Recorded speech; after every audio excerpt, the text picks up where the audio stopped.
আমরা সেবায় বিশ্বাস করি জনগণের।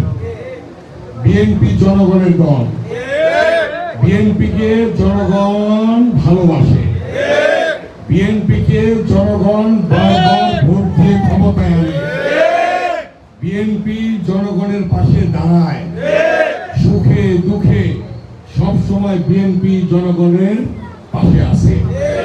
সেই বিএনপির সরকার আল্লাহর রহমতে 2/3 বেশি ভোট নিয়ে আজকে ক্ষমতায় এসেছে।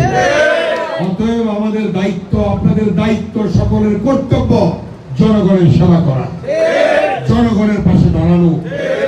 আরেকটা অনুরোধ করব আপনাদের কাছে, প্রত্যেকটা পরিবারকে ভালো রাখতে হবে। কোন এলাকায় মাদক থাকতে পারবে না, কোন এলাকায় মাদক বিক্রি করতে পারবে না। মাদকের সাথে জড়িত তাদেরকে গ্রেফতার করতে হবে, তাদেরকে মাদক সহ ধরিয়ে দেবেন আপনারা। কারণ মাদক খেলে একটা পরিবার ধ্বংস হয়ে যায়। যে মাদক খায় সে উন্মাদ হয়ে যায়, সে তার পরিবারের বাবা মাকে পিটায়, অথবা ছেলে সন্তানকে পিটায়, স্ত্রীকে পিটায়। সংসার সুখের হয় না। রাষ্ট্রের ক্ষুদ্র অংশ হয়েছে সংসার। সংসার যদি ভালো না থাকে, রাষ্ট্র কিন্তু ভালো থাকে না।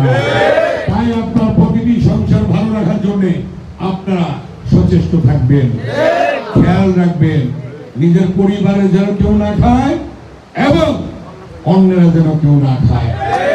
আমার সাংবাদিক বন্ধুরা আছেন, আপনারা এই ব্যাপারে সচেতনতা জন্য প্রচার করবেন ভালোভাবে, যে মাদকের বিরুদ্ধে আমরা আছি, আমরা থাকবো।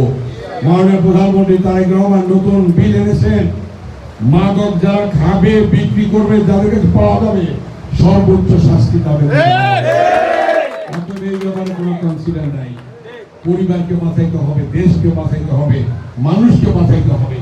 ঠিক আছে, এই অনুরোধ রাখলাম। আরেকটা, আমাদের খোলামোড়া, আটির বাজার, কলাতিয়া, হযরতপুর, হেমায়তপুর রাস্তা দেখছেন অনেক জায়গায় ভাঙা, তাই না? আমাদের তৎকালীন প্রধানমন্ত্রী বেগম খালেদা জিয়া 2006 সালের 7 সেপ্টেম্বর ফলকাছে উপজেলা চত্বরে দেখে